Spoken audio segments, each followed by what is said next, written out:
नमस्ते and hello everyone. आज चाहिँ हाम्रो कम्पनीमा फ्यामिली वेलफेयर थियो प्लस रिटायर पार्टी। अब चाहिँ हाम्रो युनिट जाने बेला भएको छ नि त, त्यही भएर चाहिँ सबैजनालाई जाने बेलामा एउटा एउटा मायाको चिनो दिनुभएको थियो। सो म चाहिँ आज यही गिफ्ट अनबक्सिङ गर्दैछु। यहाँ हामीलाई चाहिँ के दिएछ भनेर म चाहिँ हेर्दैछु। अब हाम्रो युनिट चाहिँ जाने बेला भएको छ नि त, यो चाहिँ लास्ट पार्टी भनेर सबैजनालाई एउटा एउटा यो मायाको चिनो दिनुभएको थियो। सो म चाहिँ यही मायाको चिनो चाहिँ खोल्दैछु।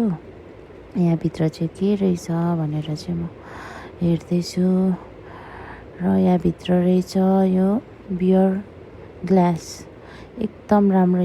यसमा चाहिँ हाम्रो यो लोगो छ र यो ग्लासमा लेखेको छ shining 6 Gorkha rifles. Thank you हाम्रो एसपी कम्पनीलाई।